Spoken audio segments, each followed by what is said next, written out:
Okay,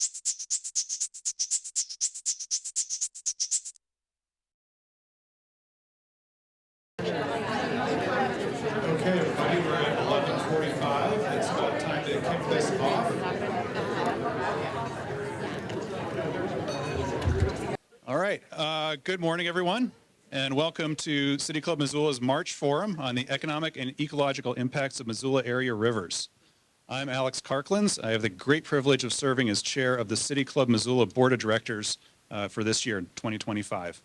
I'd like to thank you all for being here today. City Club's mission is to bring together people to inform and inspire citizens on issues vital to the Missoula area community through public forums that encourage the discussion of new ideas and the free exchange of thought. We have a deep commitment to civility and civil discourse, even when discussing challenging topics. Some sincere thank yous. First, let me thank the Missoula Community Access Television for recording all of our forums as part of their media assistance grants to nonprofit organizations. MCAT serves our community on cable channels 189 and 190, and you can view past forums on MCAT's YouTube channel. A special thank you to our executive level sponsors, Blackfoot Communications and First Security Bank. Our executive level sponsors are key partners in helping expand audience access and public awareness of upcoming forums. We are grateful to all our sponsors at all sponsorship levels for their generosity and advocacy for our mission. We invite you to join as a sponsor or as a member by visiting cityclubmissoula.com. Thank you to our board of directors and especially our administrator, Jenny Rohrbach, who keeps things running smoothly behind the scenes. City Club would also like to acknowledge that we are in the Aboriginal territories of the Salish and Kalispel people, some of whom may be present with us today at this forum. Today we honor the path they have shown us in caring for this place for generations to come. Finally, 2025 marks the 20th anniversary of City Club Missoula. Thank you to all of those who have participated in our forums, provided sponsorships, and volunteered their time as board members over the years. We owe our current success to you. Now I would like to introduce today's panelists. Rob Roberts graduated from college with a degree in psychology and then honed his community development skills in the Peace Corps in Madagascar. Rob moved west in 2004 to start Trout Unlimited's growing Western mine reclamation and stream restoration program. He has worked as a project manager for TU out of the Missoula office for 15 years. Rob is typically responsible for overall project management and stakeholder coordination and takes the lead role in grant development, contracting for planning and investigation, permitting, and stream restoration design. When not at work, you'll find him paragliding, hunting for wild mushrooms, and scuba diving in Montana's lakes and rivers. Yeah. John Herzer grew up in central Colorado. Never one to let school get in the way of his education, John's formative years were spent backpacking, hunting, rafting, and fishing. Only a few days in Montana in 1990 is all it took to realize this has become his home. Together with his wife Terry, he owns and operates two fly shops, Blackfoot River Outfitters in Missoula and Flint Creek Outdoors in Phillipsburg. In addition to their retail operations, they provide fly fishing guide experience on all of Missoula area rivers and most others across the state. 2025 marks their 35th year in the Montana fly fishing business. John and Terry feel forever fortunate to raise their two kids and work in Missoula. Finally, Pat Saffel works for Montana Fish, Wildlife, and Parks as the Region 2 Fisheries Manager in Missoula. Region 2 encompasses the Clark Fork River Basin from Butte to the confluence with the Flathead River and all water draining into it. This includes Rock Creek, Blackfoot River, and the Bitterroot River drainages. So, welcome to our panelists. We'll get you started. I think, Rob, you're going first.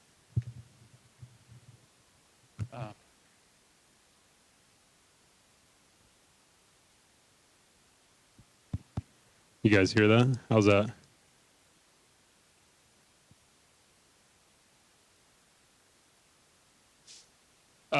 Thanks for having me. Again, my name is Rob Roberts. I work for Trout Unlimited. I see a lot of familiar faces in the room today, so good to see everyone. We were prompted with the idea of talking about, I believe, economic and ecological integrity of rivers in Missoula or Western Montana. So knowing that Pat here and John are probably going to talk about trout and fish, I thought I'd talk a little bit more about a historical perspective. First, just a little bit of context. Trout Unlimited is a national nonprofit organization. We're based in Washington, D.C. We have about 400 staff people around the country. I'm one of those people. In Missoula, we have offices all over the place. In Missoula, we have about 6 to 8 people.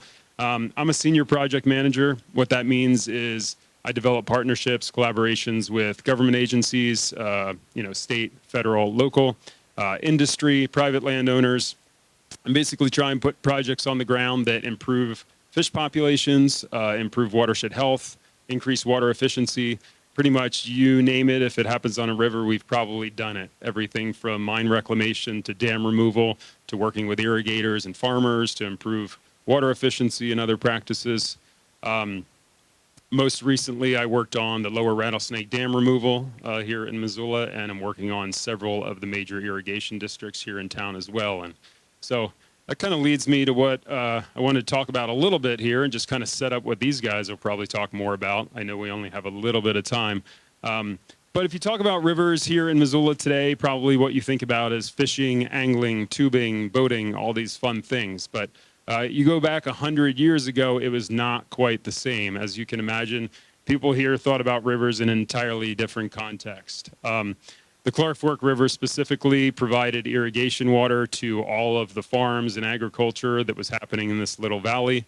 Go back only 100 years ago, we had like around 13,000 acres under irrigation from the Clark Fork River. Right now, there are still 5 legacy ditches in town that provide water that spiral all over the place. We probably irrigate under 4,000 now, so that's a pretty rapid transformation from then to now. Many of you know we also turned our back on the river back in time. That's where the dump was. We filled in the river to create more land. You know, we now have levees along the river through town. And that's changing now, right? We have a different perspective. We're looking towards the river. This is a place where we have our parks, our open space. A lot of the fun things happen downtown. So pretty rapid transformation in 100 years. Okay, so like I was talking about, we still use water today, but in a much different way. And some of these guys will talk about some of that. But I think what's really interesting to me is that our values and the way we context the river is changing. Right now, we think about, instead of water use for agriculture, we think about fisheries protection. We have recreation, all forms of boating, swimming, etc. And obviously, development is a huge use of water, and especially around our rivers today. That's where people want land. That's where they want houses. You can see the difference in the map here versus the one we had up earlier.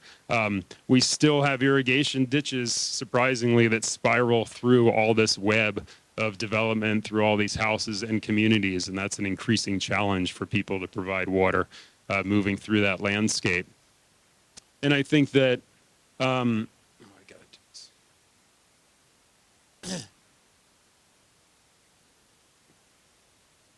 one way of talking about the changing context and our values over time is talking about this little project we did 4 years ago on Rattlesnake Creek. Now, this isn't the Clark Fork River. It's a tributary of the Clark Fork River.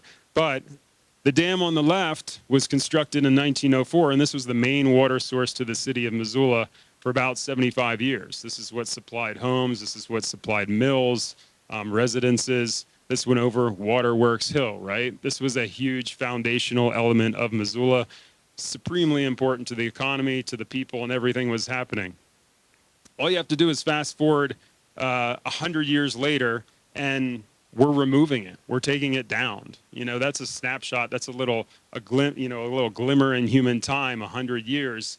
But instead of thinking about this piece of infrastructure for the economy, for the water use, for municipal water, now when we talk to the public, when we talk to the city of Missoula about what to do with the site, everyone's talking about open space. We're talking about recreation. We're talking about fisheries values. This dam blocked fish passage for over 100 years, and now that becomes more important than the water rights, than the water use that go along with this structure. And so I think it's interesting to think about, not only Rattlesnake Creek, but the Clark Fork River as well, the way we think about the river, the way we talk about different values, and how the community has changed in that very little important point of time. And I think that John here is going to talk about recreational angling and some of the other features of the economy that go along with that. Pat, I'm sure, is going to talk about, the larger fisheries landscape and how the state is working with the feds, with communities to manage fisheries populations.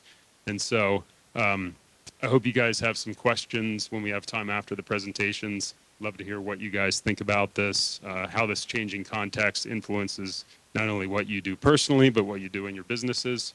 And I think that that's about all I have for you. Appreciate your time here, and look forward to chatting afterwards.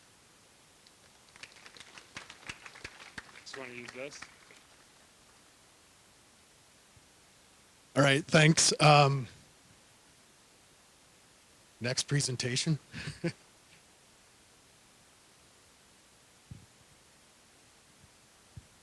Well, yeah.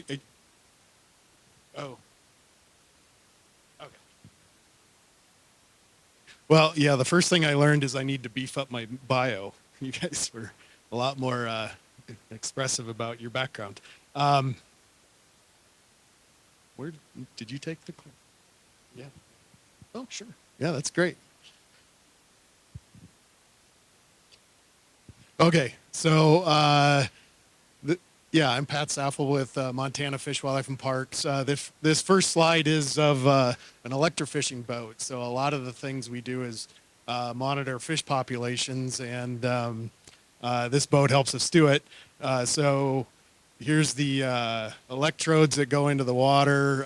We have dip nets, and here are a couple of workers out in March or so, and it's snowing. So what we do is we go out and mark fish. We run this down the river and electrocute fish, really. What happens is we manage the electricity very carefully. The fish don't get harmed. They respond really quick once they're out of the current. But basically there's a current, and they're drawn to those front electrodes, and then they're stunned, and then we net them, and then we mark them, and then we go back through, and the proportion that we recapture helps us determine how efficient we are. And then you do some math and you get a population estimate.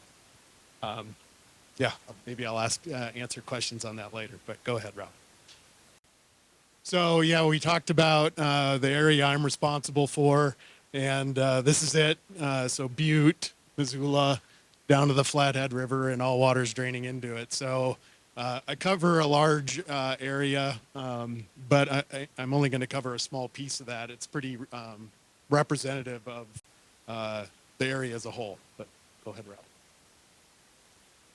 This is where I really struggled. You asked a biologist to talk about economic integrity, and I went down a rabbit hole, and I didn't quite know how to get out of it. And I don't know if I did it successfully. But basically, our latest estimate on angling expenditures in Montana is about $1.4 billion. Sounds like a lot. I have a hard time past $1,000, so I don't really know, but that has been increasing over time. In the recent past, we were just under $1 billion. And I think, yeah, rivers and streams account for the vast majority, about $1.1 billion of that 1.4. But what does that mean? It's commonly thought that ag is the number one industry in Montana, and there was a reference on the Montana Department of Ag site that said $6.2 billion. I don't know exactly how they got that. And then another way to estimate this is percent of GDP, and this is where I got lost. But anyways, I think it's fairly close, apples to apples here, of ag being 6.2 and fish angling expenditures being about 1.4. I thought it was interesting. I came across Montana as the second in the nation for outdoor recreation as a percent of GDP. I put that in there because I don't know what it means, and others might find that useful. But fishing is a big part of that. So yeah, and this graph just kind of shows that. This is boating and fishing, and then RVing. I don't know really what RVing is. That driving your RV around? It is. Okay. Anyways, RVing is second. But then you have hunting and equestrian, snow activities, which was fairly low, which was interesting, and then ATVs towards the tail end of that. Yeah. So next slide. That was my best shot at economic integrity. So this is angler days in the summer for different rivers in Montana. And angler days used to be a good representative of the amount of use on rivers, but like what Rob mentioned, our river use is changing. So this is only a piece of it, but this goes from 1989 to 2023. And the general trend is increasing, which isn't surprising. But two things on this graph, or maybe three that I wanted to point out, is the top two are the Bitterroot River and the Clark Fork, and the bottom two are Rock Creek and the Blackfoot. And what you see is them converging, and the convergence started in the early 2000s. So, and then we started to see a rapid increase in both Rock Creek and the Blackfoot River. So now all our rivers are pretty busy, not just a couple of them. And then the second piece was the pandemic, where we saw the peak right there. And then to use I know an economist, and he used the word sticky. So what it appears is we see a decline soon after the pandemic. So a lot of that use wasn't very sticky, and we're seeing that use decline again, almost to pre-pandemic levels. So I find that pretty interesting. Nevertheless, there's really not a quiet place to go, I guess, in the Missoula area for fishing. So this is just a case history of the fish status, the ecological integrity, and there's a lot of ways to measure ecological integrity. We have good data on fish, so I was going to concentrate on that, and the Blackfoot's a good example. Next. So this is a couple of sites. This is our data over time from 1989 to the current. The red line is the long-term average of trout numbers in a couple of sections, popular sections of the Blackfoot River. And so when we draw that red line, we think of that as kind of our carrying capacity, what we would expect in any given year. And you can see we're right around that red line all the way through. And in the upper graph, which is Scotty Brown, so about midway up the Blackfoot, we're above average, and we just kind of fluctuate around that. So nothing unusual. Our trout populations are pretty healthy in the Blackfoot and elsewhere. So this is a West Slope cutthroat trout. This is what really makes our fisheries tick west of the divide. And we don't have the numbers of fish in the Madison. They have thousands upon thousands of trout. We have maybe a quarter to a half of what they have. But what we do have is West Slope cutthroat trout. And what a lot of you aren't going to see at the bottom is that in our population estimates, West Slope cutthroat trout comprise about a quarter of the fish that we catch, but in the angler catch, they make up about half the fish. So they're very vulnerable to angling. So if we're expecting to see an impact on fish populations, we think we'd see it on West Slope cutthroat first, but instead we see pretty good trends in cutthroat trout populations throughout the Blackfoot. All these lines are increasing. Okay. So it's not all rosy, and I didn't want to end on the not all rosy, but that's where I'm going to end, and I need to wrap it up pretty quick. But so this is behind the DoubleTree for a picture, and so pressure has been increasing. And then I guess I'll end with my last bullet there, but we had the guides and outfitters come to us and say, well, wait a second, our catch rates are going down. And we don't have really good data on catch rates. It's hard to get that when people don't keep fish. Almost all the fish caught are released in our streams and rivers. And but our populations are fine. So what's driving a declining catch rate? And the best thing we can get at is probably fishing pressure. And we don't have good evidence of that, but that's probably our hypothesis. Everyone knows when you're the fourth boat through a pool, it's not as good fishing as if you were the first. So then the other items, Upper Clark Fork River brown trout. So there's a lot of cleanup going on in the Upper Clark Fork and with the Superfund site. And we're seeing declines in fish rather than increasing. And so that's not what we want to see. So we're doing a lot of research. We'll be kicking that off this summer in cooperation with MSU and EPA and the U.S. Geological Survey to figure out what's going on. Consumption advisories. We don't advise people eat any fish below the Bitterroot River. And so that's largely due to dioxins and furans. Thank you. And we can go into that more, but that's a concern for us, and we've expanded that sampling in cooperation with Trout Unlimited throughout the basin. Last but not least, I'll mention bull trout, which is listed under as threatened under ESA, and we made quick strides, and they increased in number rapidly, in the early 2000s. But as conditions are largely the same, except for some warming water temperatures in a lot of places for that matter, but a lot of the conditions are the same as when they are increasing, but now they're declining. And we're going to be exploring that some more. So that's all I have.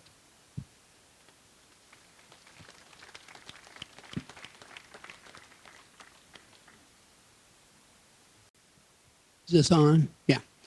So my wife said and I'm John Herzer from Blackfoot River Outfitters, and if I brought a bunch of these slides, you'd be bringing out the hook here in about 3 minutes. So I'm just going to talk about, these guys have nothing controversial, right? And it seems like you got to have a little controversy in this stuff. First of all, I'd just like to say that both with Pat and what Rob's doing, those guys they're rock stars in their world. And without them, as a fishing outfitter and a retailer of fly fishing goods and outdoor stuff, we're out of business. I mean, those guys at TU, they're making sure we have a cold water fishery, which is really important to the very establishment of here in Missoula for us. And then, of course, with Pat and his crew, they're the ones that are maintaining the regulations, making sure that there are fish in the river, like what we were talking about up here. And without those guys, that doesn't happen. And without those guys, then I'm out of business. So I just wanted to let everybody know that we kind of work in a symbiotic relationship, although sometimes we'll disagree. I'll call Pat about what he's doing on the Blackfoot, but it's great. He's every time never not taking my call and will spend an hour with me. So it's fantastic. And same with TU. And that symbiotic relationship, I would argue, is for us funding some of that stuff. I mean, everybody we take fishing buys a fishing license. That helps Pat. Most of the people that we take fishing, they give a damn about the rivers. So they give money to TU. We personally fund a lot of Trout Unlimited at both the state level and the local level, and have been for 35 years.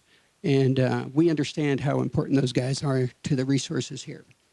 But and then there's two other things I'm going to talk about. One is the perception, I would argue, of outfitting and people in the outdoor industry versus what actually we feel like we're doing.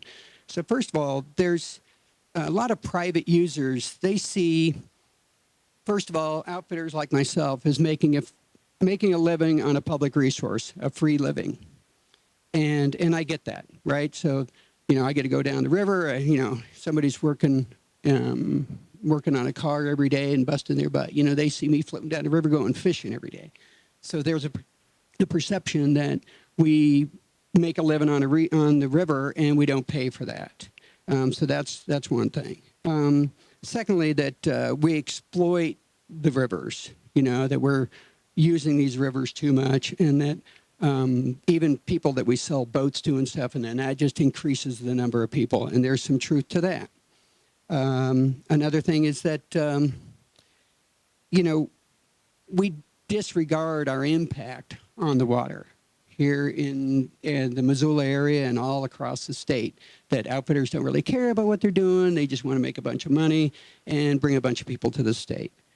And along that line, we also kind of fight that there's any limitations to what we do and to uses on the rivers. And so that's what I feel like there's a lot of perceptions. It's unfortunate because I go to a river, I try to help people out at a put-in or whatever, drag their boat out, whatever we can do. But I still feel there's a little angst in these numbers that we have on our guide tags. Now it's all the Department of Revenue. They just put a number on the boat. And when you see number 55,027 on a guide boat, you're like, oh my God, there's 55,000 guides in Montana. Not true. It's how many people are registered with the state of Montana through the Department of Revenue. That includes hair cutters, people who are trimming nails, everybody else. So there's a lot of misconceptions out there. This is how we perceive ourselves. We make a living on a public resource. But first of all, we pay for that. For any permitted river in the state of Montana, like the Blackfoot, for instance, Rock Creek, Alberton Gorge, I could go on and on, the Smith, we pay 3% of our gross income. And that's in addition to somebody pays a 3% charge in their credit cards or whatever. So we lose 3% of our, and and we're fine with that. I mean, I'm willing to pay, and I like paying because I know how fortunate we are to do that. But I want to make sure that everybody knows that. In addition to that, all of our guides pay $100 every year to access those fishing access sites. So they're paying for the upkeep of those. Now, unfortunately, a lot of this money goes to the general fund instead of back to the river, which is disappointing for me, and we've been trying to change that. You know, let's see, what else? Yeah, our use never supersedes, and I think it's really important to understand that, outfitting use never supersedes private use. So if you want to go on a river, and if I have a permit to run that river commercially, that never supersedes your ability as a private user to use that river. And I totally think that's the way it should be, for sure. However, I think that that when we start talking about limiting because of perceptions of overcrowding and realistic overcrowding, that then the first people you want to limit are outfitters, because we're a pretty easy target. Let's say we've got a lot of, you can go to the state and find out exactly how many trips I did and how many people I've taken down the river. And unfortunately, we don't know that about the private sector. So I'm all for limiting uses and controlling numbers of river users, but I want to make sure it's fair. I have my hook is a hook, boat is a boat theory, and I would argue that if someone here hires me to go fishing for the day, our hook is just as sharp as it was if they went fishing with their buddies the day before. So therefore, our impact on the resource isn't changed. Now, hopefully, you're paying me so you can catch a lot more fish. So maybe there is a little more impact. But if we sell you a boat and you're floating with your buddies, then that's still another boat. So the perception, well, all these boats are all outfitters. We sell a lot of boats to private individuals. They're not. So we just want to make sure that it's level. If you're limiting use, want to limit it across the board with good information. And that limitation should come with a use across the board that we basically need a river czar. So what happens is we have these use limitations come on board, and it's kind of NIMBY, not in my backyard. I want one on the Bitterroot. I want one on the Blackfoot. I want something else here. But if you limit my use on the Blackfoot, it doesn't mean I'm not taking someone fishing that day. I'm just taking them on a different river. So a river czar, this is what I would propose for the state, is someone who looks at the whole river use holistically. And if you limit one river, what is that? How does that impact another river? So if you limit the upper Bitterroot, then that just pushes people onto the Blackfoot, let's say. But if you look at it holistically, all right, first of all, statewide, then drainage-wide, and then river-wide, then all of a sudden you'd actually understand the impacts of what those regulations mean. And unfortunately, to date, we haven't really done that. So that's what we're trying to promote at the state level and at the local level, that when we do these limitations, first, that they're fair, and secondly, that they look at all the impacts on other rivers, too. I think that's about it. I don't want to go over my limit. I'm getting close. And lastly, I'd just like to say that, I think this was great that Pat brought all those numbers in, because those are the numbers that I was going to talk about.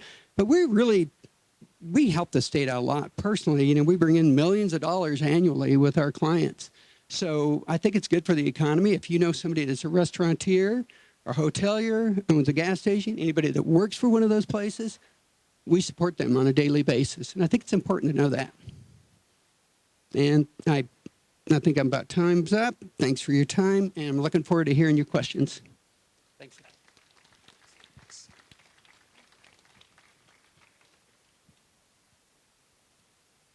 Okay, I guess we finished up a little bit early, which is fine. Right now we're going to break for our table talk portion of the program. What that means is that each table will take about 10 minutes to formulate a question to ask of our panelists. So, here are the table talk and Q&A guidelines. So come up with one question. You appoint one person from your table to ask that question. We'll have 2 board members walking around the room with microphones, and keep your questions short if you can. Keep them respectful. Avoid making long statements. We don't need a full autobiography from each person. Just go ahead and ask one question at a time. Avoid multi-part questions. And if there are any members of the media here, please save your questions for the end of the portion. So for right now, we will break for about 10 minutes, and I'll see you then. Okay, I think we're going to get started again for the Q&A portion of this event.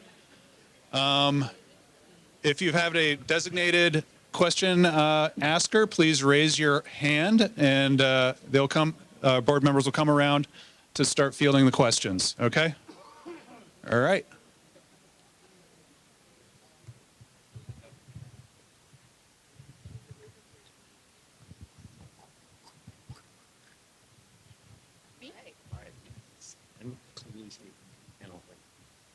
Oh.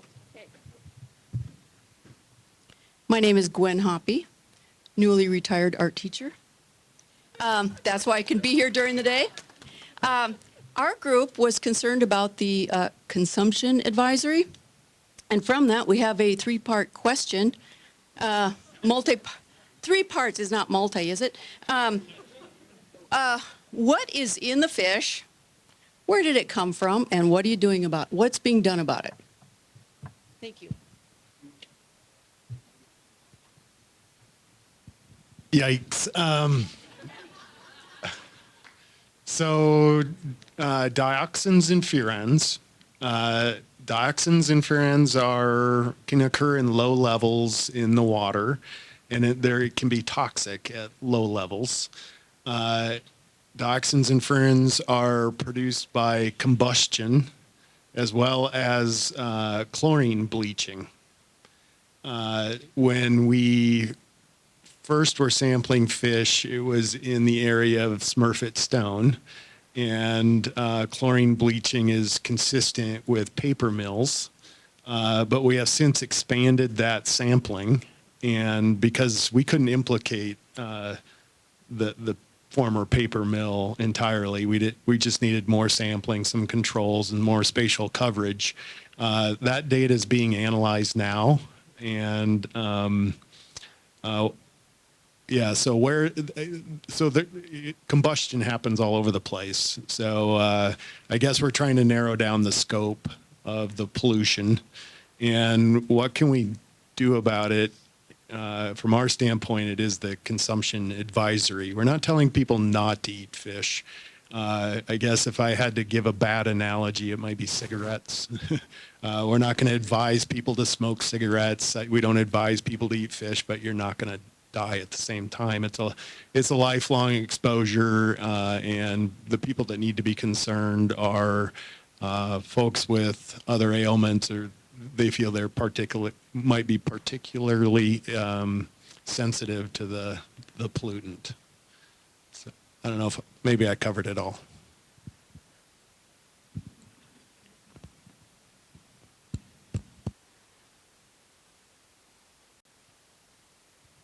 Hi, I'm Brian Peacock. I'm an account executive for Blackfoot Communications, and our question is for John. You mentioned the 3% fee that was going into the general fund and that you're trying to work to get it allocated elsewhere. Do you have an idea, or where would you ideally want that to be allocated? You bet. Thanks for that question. It's for sure, it ought to go right back to the resource, right? So it should fund stuff that Pat's doing and stuff that actually helps Rob, and therefore helps the resource rather than going in the general fund. I don't know where that goes. Do you know where it goes? I don't know where it goes. And when Martha, can't think of, Williams, thank you. When Martha Williams was the head of FWP, 3 or 4 outfitters went and had a meeting with her. We thought we were making some headway. However, that didn't come to pass. So we're trying to work with new administration now. Just kind of started in on that. So it's really, and with the legislative session in full force right now, that hasn't been happening. But that's our goal, is to have that money earmarked for those fisheries. And if we're impacting those fisheries, or just impact the resource, whether that's degradation of the stream bank or whatever it is, it'd just be nice to see that money put right back into the resource rather than just go to whatever it goes to. Answer your question? Okay. This is going to be for the scientist. In the lifetime of a fish, on the Blackfoot Clear, Clark Fork, the biggies. How often is it caught? Question. I wish I knew. I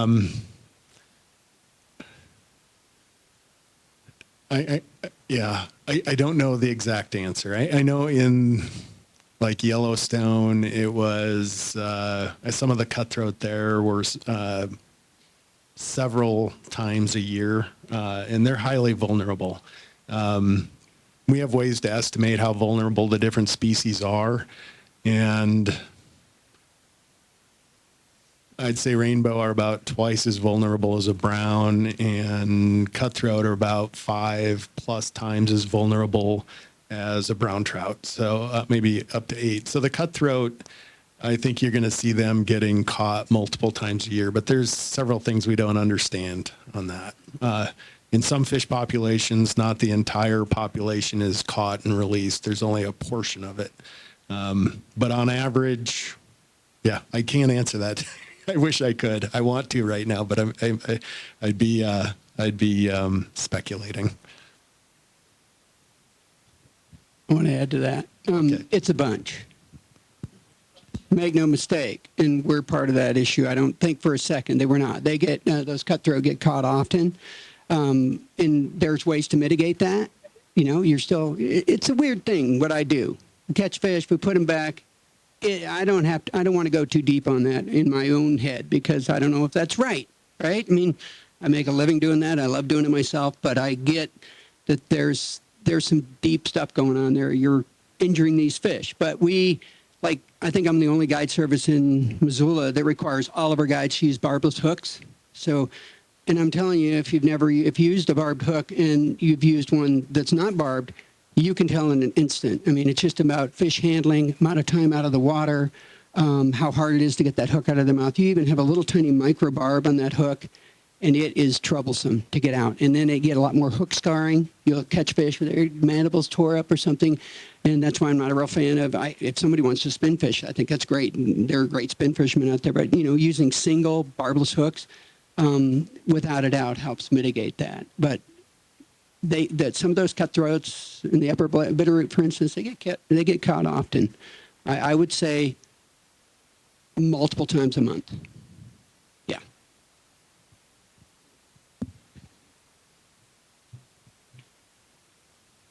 I'm Jim Brown, a retired Forest Service researcher.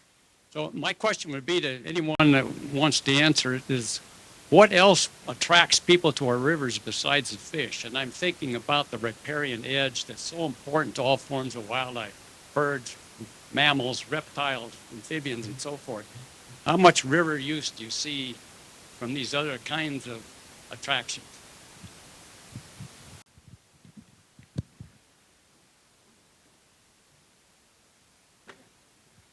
Yeah, I think, that's a really good question because people come to Montana to go fishing with us, and there's a lot of places to go fishing, but it's pretty special, right? I mean, it's amazing. I've got a video of a mountain lion 30 feet away on the Blackfoot last year for minutes. And that's a lifetime experience, a giant, 100-pound animal drinking the river is pretty special. Those guys that came here to fish, I guarantee they don't remember one fish they caught. But they're going to remember that mountain lion with his tail snapping around and seeing a herd of elk crossing the river. And then, of course, all the little, we're getting on the bank for lunch and little toads and frogs and see a lot of garter snakes with fish in their mouth. And, it's amazing how big of a fish a little garter snake can swallow. I've seen that many, many times. So, yeah, all that stuff is part of what we sell, right? It's the fishing for sure. Wild fish, which is important because of these two guys. There's no stocking in these rivers. It's important you all know that because you go to Colorado, Wyoming, those are all fish put in the river out of a raceway. None of these fish are. It's pretty special. And people around the U.S. and the world understand that. So that's really nice. But everything, the whole surrounding area all adds to that experience. And that's the selling feature of Montana. And that's why people want to move here. Can't blame them. Yeah, I'll just add an interesting story. We had a grizzly bear charging a drift boat over and over again, and different people would go by, and the grizzly bear would charge each one of them. And And yeah, he was guarding a dead cow. Oh, yeah. Anyways, yeah, I mean, the scenery along the river is as much a driver as the fish in the river. I'll just add that there's a lot of people well, you see it in Missoula, it's the tuber hatch and everything else. It's major recreation, and the things they're floating in is incredible. But that varies as you go up to Blackfoot, and it's the whole spectrum of use. From the lower end, it's a party, and then you get into fishing, and then you get into more remote areas. So these rivers offer a lot of diverse opportunity, and their interaction with the riparian area and all the habitat value that provides is all the experience. So, yeah. My name is Craig Stolberg. You talked a little bit about like the barbless hooks and efforts that you were making specifically to do less damage to the fish. And I don't know if you're the rule or the exception when it comes to that, but what is the typical mortality rate for catch and release fish?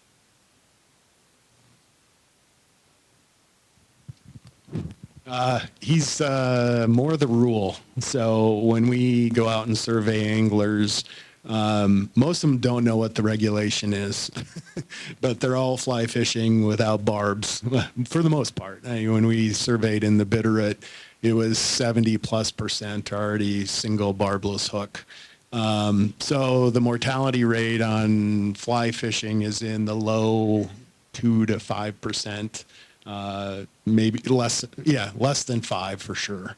A big steelhead study in Idaho where they were using anything from bait to whatever, treble hooks to single hooks. The overall mortality rate was 5% of the fish died, and that's easily sustainable from a population standpoint. And one more thing to add about that is a lot of the hooking mortality, without a doubt. I mean, I'm going to kill a fish or two a year. I see they hit it deep. They're in the gills. It's going to bleed.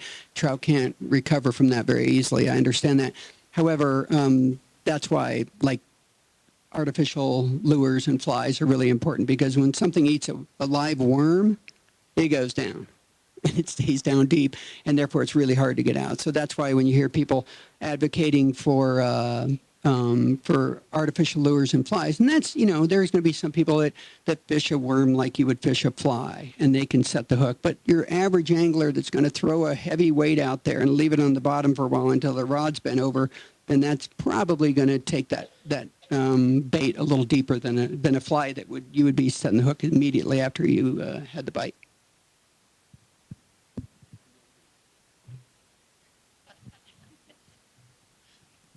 I agree with that. If that's how you're fishing bait, then that you're going to get more deep hooked fish. What probably drives mortality of a fish more than hook type is where it's hooked. So if it's going to swallow it and you're trying to yank it out, that's not good. If it's bleeding, that's not good. We coach people into cutting the line if they need to. But yeah, for the most part, the difference between barbed and barbless, barbless is a best management practice. I won't refute that. But as far as effects on the population, we don't really see in experimental cases where that makes a difference. It can reduce the time it takes to release a fish, but it's not biologically meaningful if the conditions are good. If it's warm and those few seconds are important, then that matters. Air exposure can be a big deal. Once you start getting towards a minute, that in ideal conditions, that becomes a problem. But boy, I could go on for a while here. But for the most part, people are doing best management practices, and the kind of use we see of the fisheries is consistent with their conservation. Hi, Pat. We were also curious about the factors impacting the non-consumption recommendation and how that came to be at the confluence of the Bitterroot and Clark Fork. And there aren't really any physical barriers there, so how far up do the fish swim, and why isn't it further upstream than that location? Takes a while for this green light to come on. That's as far as we sampled, and we have expanded that sampling. So yeah, we don't want to put an advisory on where we don't have direct data that tells us it's needed. Does that answer the question?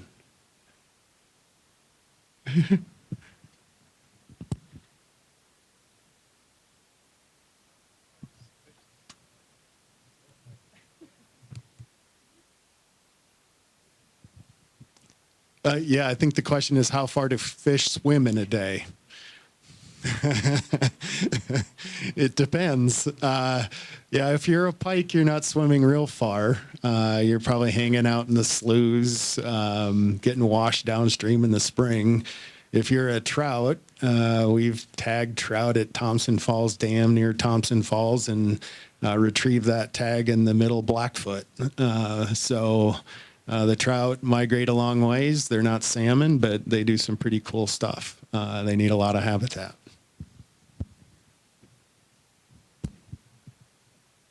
Okay, and Jennifer Harper, two-part question to take a lead from our friend here. One is the how many out-of-state licenses are sold on an annual basis, and is there an opportunity to raise that with the marketing side of it of we're the only state that doesn't stock our, well, in this region, that doesn't stock our rivers?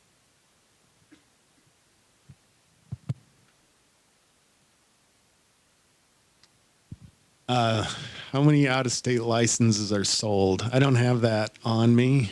We do ask in our surveys, we ask how many residents and non-residents there are, and that varies by river. Maybe I can look it up here. I did bring some survey information with me, but I don't know if I have that answer. I guess in short, yeah, it varies. I think in some rivers you can start reaching 2/3 non-resident. And so, yeah, a lot of non-resident use. Can we raise the price? I suppose we could, but but it has to go through our commission and stuff. Yeah, it's a bargain, I think. Yeah, it's something to think about. I know we've done that with elk and things like that, and we do run into some legal issues for unfair treatment between residents and non-residents and things like that. But yeah, always a consideration. I want to add to that real quick. Is being a non-resident and fishing in Montana is the biggest bargain in outdoor recreation in the nation. You try to go skiing for, what is it, $120 for a year? It's staggering. So it's a really good bargain. And, you know, most of our clients, of course, they have more money, so they would be willing to pay. I don't like to get in that. But it's at the rate that it's sold right now and the resident rate, which is just minimal, it's the best bargain in outdoor recreation, I would argue, in the nation. It's fantastic. Terry, how much is it? $110 for a year. It's pretty cheap. So I'm looking at some data, and for river and stream anglers, it's about 50-50 resident, non-resident. It's overwhelmingly resident on lakes and reservoirs, if you care.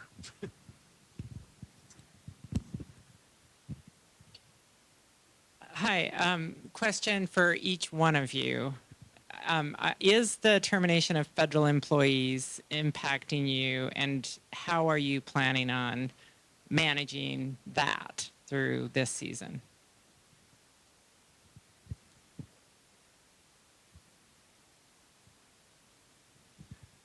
Yes. Largely because we don't, right now we're in a don't know stage. There have been several, I know the Forest Service hired a lot of new fisheries people, and they were probationary. I believe the Fish and Wildlife Service was in a similar boat, and although I didn't talk to the Fish and Wildlife Service people personally, but the Forest Service, yeah. So, and the people that are left really don't know if they're going to have their job, because I think the first phase, and I'm not a federal employee, so this is secondhand, but Yeah, so there was a probationary layoff. People with less than a year, or even some people who were promoted and under probation were being let go. And next is a reduction in force, is what I understand. So they don't really know what the new org chart's going to look like. And so everything's just kind of on hold. And for example, when we want to work with the Forest Service to get a project done on Forest Service property, we need someone to help us deal with the juggernaut that the Forest Service is and to understand what we need to do to be successful working with them. And without that staff, we're just kind of guessing. And that's not good. I work with the USGS and in the EPA through the Superfund process. That program seems to be more protected because the funding source is different. But and then I work with the co-op unit at Montana State University. And yeah, I guess, frankly speaking, they just are hearing different things every day. So it's hard for us to plan much of anything at this point.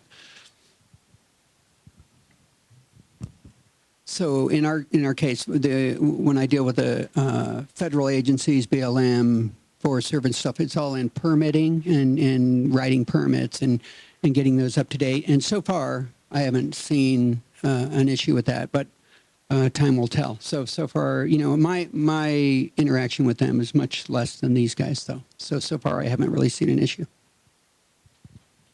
Yeah, thanks for that question. I mean, I think for us and the work we do, the answer is, you know, absolutely. There's going to be some changes. And it's interesting in the past when we've seen decreases in federal funding or federal hiring, you know, federal staff, we've almost seen a commensurate increase in our opportunity activity because there's usually funding that goes along with it. And the government looks to outsource a lot of their work, whether that's the Forest Service, the BLM, other agencies.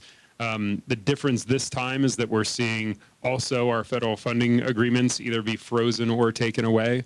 And so, like Pat said, we're in an unknown game as to what's going to happen. But I think in terms of the work we do, which is not only working with federal partners who we need to work with us to collaborate, to, you know, move things internally, we also work with federal regulators, much like John said, whether it's Fish and Wildlife Service, the FEMA, you know, the Army Corps of Engineers. And so whether we see delays, you know, or outright non-response from those agencies, I mean, at the current time, you know, all of the work we thought we were going to do this summer, we basically have no idea if we're going to do any of it at this point. So we're starting to see some of the federal money be reimbursed from work we've already done and projects we've already done. And so whether new money actually comes back online that has been allocated and promised is a big question right now. So I think, you know, I think we're hoping in the next month or two to just understand the landscape more than anything.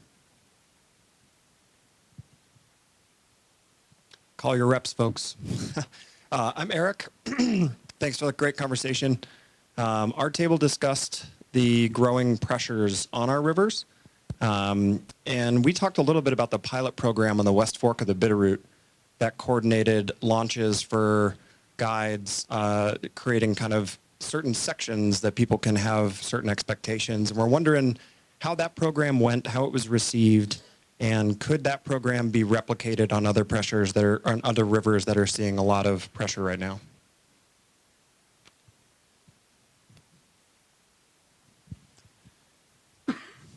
I don't manage that program anymore, but I did when that was implemented. So that section of the river, the issue was pretty straightforward. There was a lot of fishing. And when we talk about managing pressure on rivers, you have to be careful. Even the Blackfoot's a different river as you go up, as I was mentioning before. And so when we did the West Fork and Upper Bitterroot, it was mainly fishing, and there was a lot of outfitter use. And so John's going to have a response to this. When we interviewed folks, 74% said that they were commercially, it was a commercial trip. And I would say, so 75% said commercial, about 14% refused to answer. But so the feeling was that a lot of the pressure on that section was commercial use. And we put together a committee and discussed different alternatives for that section. And we came up with what we have now, which is basically a moving day 4 out of the 7 days a week, where 6 to 9 miles of the river is non-commercial only. And I feel like it's been well received. We certainly had outfitters at the table. We wanted to honor what they do on the river and the businesses they have. And I feel like we reached a compromise where people, non-commercial people, have 4 out of 7 days of the week during the busy season to find a place to fish without outfitters, which were deemed to be the reason for most of the crowding. Yeah, I have to agree. I mean, it's kind of a junk show up on the West Fork. There was a lot of guiding up there, to be sure. To be honest, we don't use the West Fork a whole lot. It's a long way to go, and there's a lot of great fishing around here. But as I mentioned in my little discussion, yeah, it solves that problem. But really, there were a lot of other things that could have been taken under consideration, like the timing. You know, they said there was a wade fishing problem where people were floating through wade fishermen. Nobody's wade fishing on the West Fork in June. And if they are, they better wear a life jacket because it's fast. But there's a lot of other extenuating circumstances that I think could have been better thought out. Another thing, for instance, I've been taking the same group of 4 couples for 30 years, and we float down by Darby. That's their favorite float. So they're older folks from Birmingham. They brought in tens of thousands of dollars to this economy over the years. They're unable to go fishing there now. I don't think that's fair. Right? 30 years now, because they're a group of 4, we can only have 2 boats on a stretch. So not only did it limit the number of outfitters, limits on how many boats you can put on these different stretches. And to me personally, I don't think that's fair. They were fishing here long before a lot of us that live in Missoula were fishing here. And unfortunately for them, their favorite piece of water is now not available to them. I don't really think that's fair. That's kind of what I was talking about, the whole thing. And then lastly, I'll say is that, yeah, I think there's some good to that. And I think that the public having that space, really that was derived from the Big Hole Beaverhead, those rules enacted, and I'm not going to get the date right, but I'm going to say early 90s. And they just basically transferred those right over. But the problem with all this is, once again, you don't have the rivers are overlooking all the impacts of all the other rivers. If I can't take somebody on the West Fork, doesn't mean I'm not taking them that day. We just push them to the Blackfoot, and all of a sudden, everybody in the Blackfoot, and there's too many people there. So you need somebody to really look at it holistically and say, okay, how do these rules impact the other things? And that's kind of my main issue with that. I'd love to be at the table and talk about that openly, knowing that we have a distinct impact on the river, but we want to make sure to minimize that too. I don't know if that helped.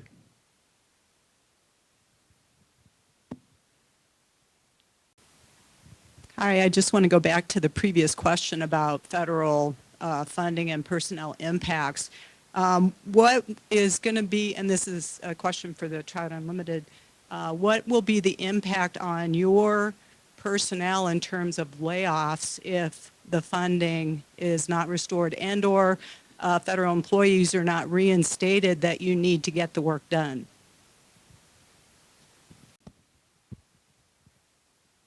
Sure, yeah.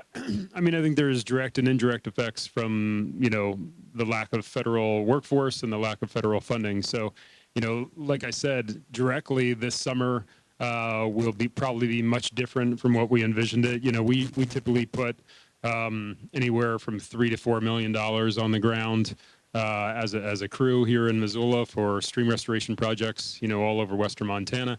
That could be 0, this year, or it could be 1 million.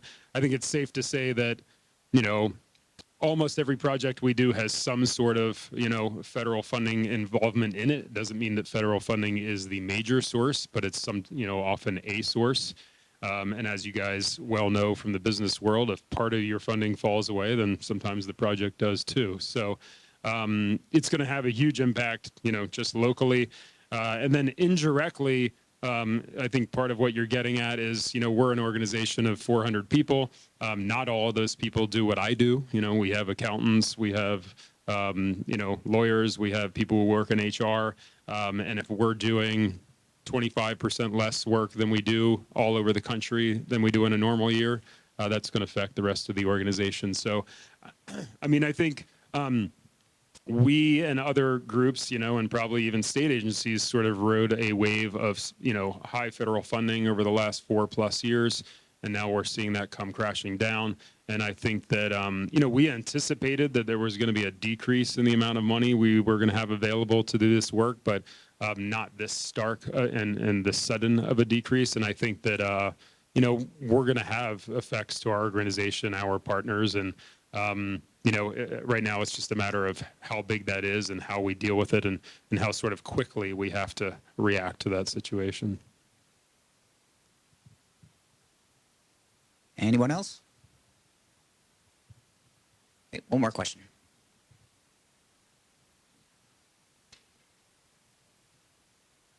It's a question for Rob, and I apologize if this is difficult to answer, but on the restoration side of things, I'm curious if TU has ever done any estimating of, how much benefit your restoration projects do. Like if you restore this reach, you have 3 times the fish. What does that economically mean? I was hoping maybe this is a way to convince people to give you funding again. Sure, thank you. I think what you're talking about is how do we monitor our projects and what the benefit is or what the impact is. And so there's different ways of looking at how you monitor a project. Pat has talked a lot about different ways of collecting data for fisheries. And so when we look at the impacts of our projects on, the river, the stream, the ecosystem itself, we're often partnering with FWP or another state or federal agency with biologists, other specialists who collect long-term data trends and can tell us, if we restore 1 mile of this river, do we see a commensurate impact in the number of fish? Do we see an impact in the size of the fish? What is it? How do we do that? And so economically, we don't tend to necessarily look at how much improvement there is in a river and what that means for, the economy. What we tend to look at more is how our projects impact local economic resources. And so, we know, for example, working with Missoula County over the last decade, working in 9 Mile Creek, that we've supported, dozens and dozens of local and regional businesses, whether that's contractors. We know how many hotel stays, gas, diesel, fuel ups we do, and all sorts of other economic drivers. And so, for example, the Lower Rattlesnake Dam project we did in 2020, I think we supported 30, local and state businesses, whether it's fencing contractors, equipment operators, people who supply plants from nurseries. And so it's a long way of getting around, I think, to your question, which is we certainly do look at economic impacts, and we have supplied that information more recently to congressional staff, Senator Daines, other people who have influence, in Washington, D.C., and I think we will continue to do that at a state and national level. And we have seen, we have been able to move the needle in very specific places to affect certain projects or, certain policy agendas. But I think it'll continue to be a difficult situation, and, like we all said, it's kind of rapidly unfolding. Perfect. Thank you. Round of applause for our speakers, Pat, John, and Rob. Thank you all for being here. Alex had a work thing to go to, so you're stuck with me. My name is Brandon Nas. I'm the vice chair of City Club this year. Just wanted to give a big shout out again to our sponsors. A few announcements for next month's forum. It's going to be here in this room, and as you look around, the space is not unlimited, and it's going to be one of our most popular. It's going to be our State of the Community address. So we'll have a county commissioner. I think Juanita's going to be here, possibly, as well as Seth Bodner and Andre Davis. So we're going to open the registration up pretty early. Please keep your eye out on the website for that. Parking's probably going to be fairly difficult as well. But thanks to the Missoula Public Library for the space. It's amazing. And just wanted to give out a big round of applause to our committee for putting this on again. So we will all see you next month. Thank you.